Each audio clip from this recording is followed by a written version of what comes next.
Welcome back for another Friday in. Tonight, we've got a new one for you, dipping back into childhood fears.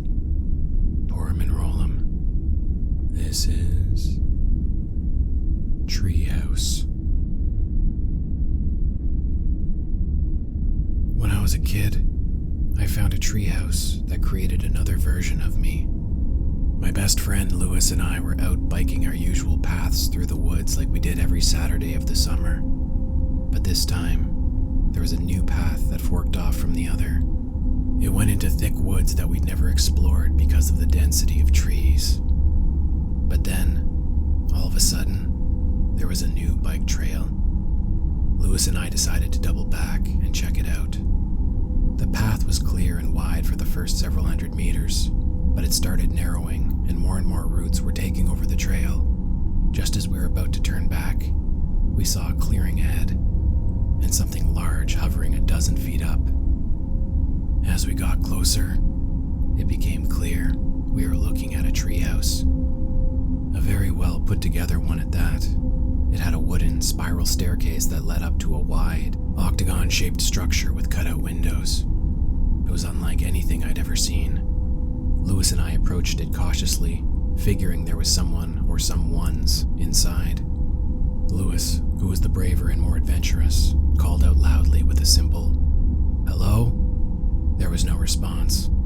No voices or shifts in movement or floorboards creaking. It was empty. Lewis was off his bike first and moved closer to the treehouse. I joined him, inspecting the impressive structure. But that wasn't close enough for Lewis, and before I knew it, he was halfway up the spiral stairs. And I was following. Inside, there was a wide open space. The walls were covered with shelves filled with books and photographs. There were clothes hanging from hooks and folded in dressers. There were no people, though. It was just Lewis and I. Lewis noticed it first. I saw his eyes go wide as he looked around. The books, photographs, and clothes became familiar. I approached one of the walls. I was in all of the photos. The books were the same ones that lined the shelves in my room, as were the clothes hanging from hooks and folded in dressers. On the other side of the treehouse, Lewis was staring at his photos, books, and clothes as well. We backed up into each other in the middle of the room. I was the first one to say it was time to leave, but Lewis was already making his way to the trap door down that led to the staircase. Only the trap door was no longer there. It was on the opposite side of the room. We climbed down the staircase to where we left our bikes, but they were gone. They weren't on the other side of the tree or tipped over nearby. They'd simply disappeared or been taken. This posed a serious problem because of how deep we were in the woods. Not only were we on an unknown path, but the afternoon sun had vanished. We did another look around, unbelieving that someone, somehow, had stolen our bikes while we were in the treehouse for all of 2 minutes. But that's what it looked like happened. Still, we couldn't explain the contents of the treehouse, and at the moment, we weren't trying to. We started our way back down the trail on foot, but it was winding and curving more than on the way in. It took us an hour to get back to the main path. It took us another half hour to get out of the park and back to the entrance. From there, we had to split up as we lived in different directions. We were both already late for dinner and knew our parents were going to be pissed, so we said our goodbyes and took off. It took me another 45 minutes to walk home, and when I finally got there, I saw something that shook me to my core. My bike was chained up in its normal place along the side of our house. I walked up to it and inspected it. The chain was looped through the front wheel and spokes the same way I always did it. I started doubting whether or not I even brought it on the ride, if somehow I had imagined everything.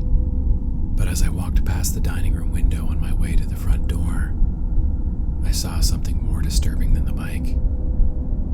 I saw me. I was sitting at the table with my family. Only, it wasn't me. The version of me at the table looked like I'd been flipped. My hair was split and combed over on the right right side as opposed to the left, and I was using my left hand to eat with my fork instead of my right.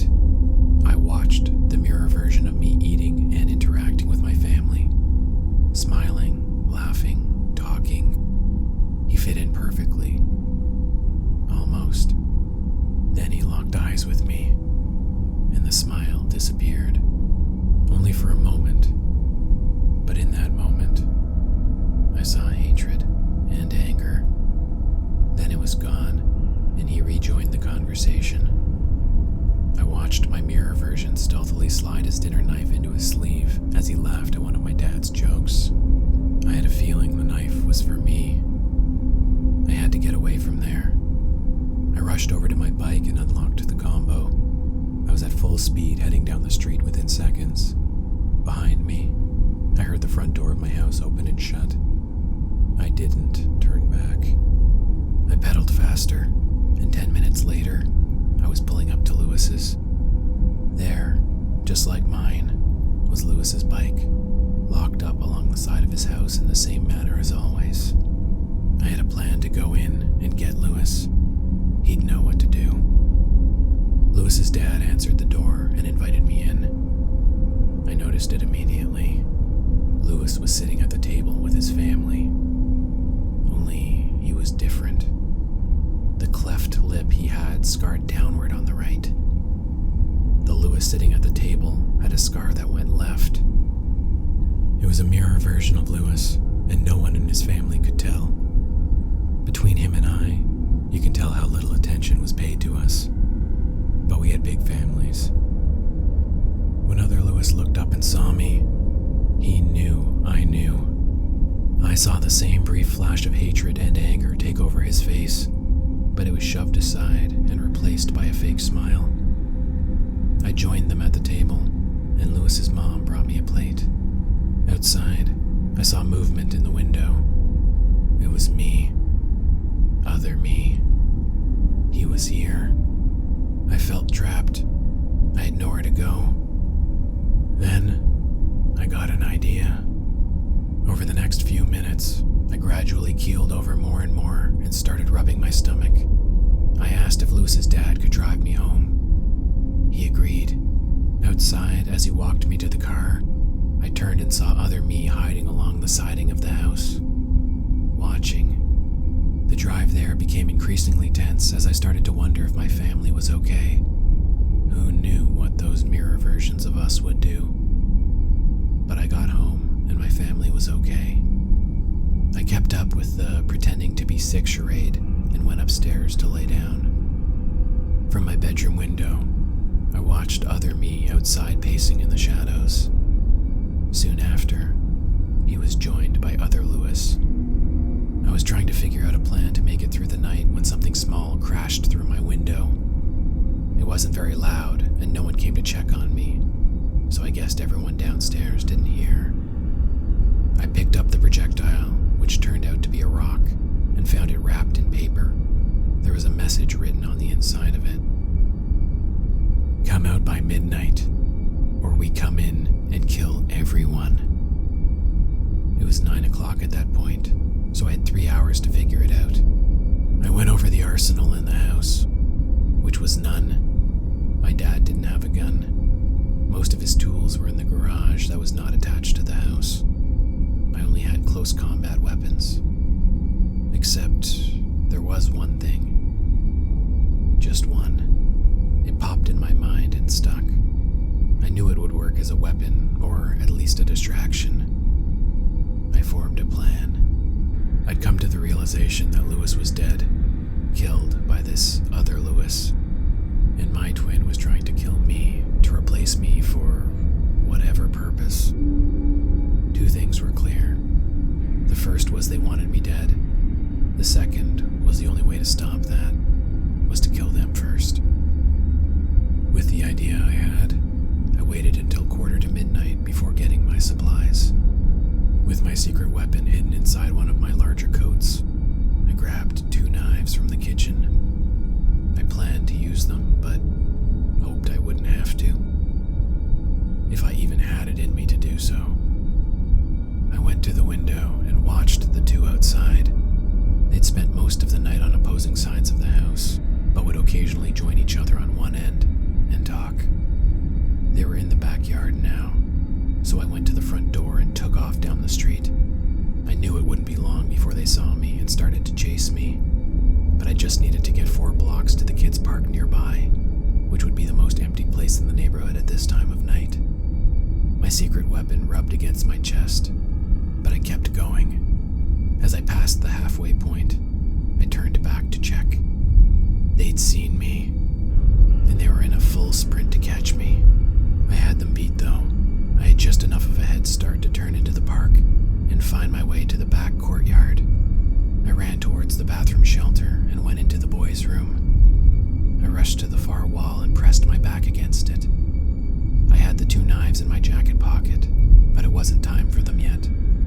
My left hand moved inside my jacket, holding the handle of the secret weapon. The bathroom door kicked open and the twins burst in. They slowed when they saw me looking like a cornered mouse with nowhere to go. Other me led the way, pulling the dinner knife from his sleeve. Closely over his shoulder, Other Lewis did the same. They moved in on me without a word spoken between the two. My left hand tightened on the handle of my secret weapon, and I lifted my right arm, straightening it and pointing my hand at eye level to the attackers. Taped to the inside of my jacket was our house's fire extinguisher. My left hand held the clasp handle, and the hose looped through my sleeve, with the nozzle just exiting out from my cuff.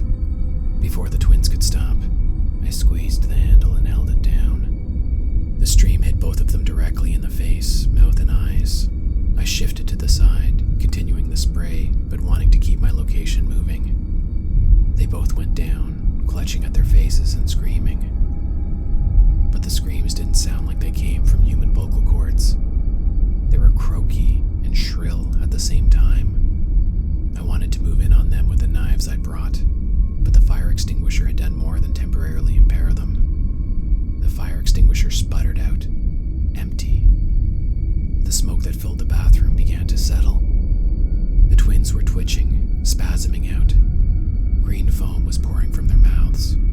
It just kept coming. Their limbs started to stiffen. Then they started changing. Their skin was peeling away and the inside looked like bark. Strange roots and brambles sprouted up from underneath. The human form they once had disappeared as they transformed into something unrecognizable. A frightening and warped series of knots and rotten bark covering lengths of branch. That was what they were underneath it all. I left them as they were. Whoever found that mass of impossible growths in that park bathroom wouldn't be able to tell what they were or used to be. Hopefully, they ended up in a green bin. I never heard more about it. Of course, Lewis went missing, and I knew he'd never be found. That was heartbreaking to deal with, watching his family search for him. I never even knew what happened to his body. Eventually, I grew up, but I never forget, which is why I bring this all up now. My son and his best friends go on long bike trips through the woods, and when my son returned home this evening, the crooked central incisor on the left side of his upper jaw was now on the right.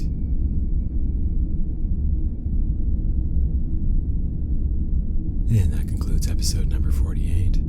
We hope you enjoyed Treehouse, and we'll see you back here next Friday for a brand new story.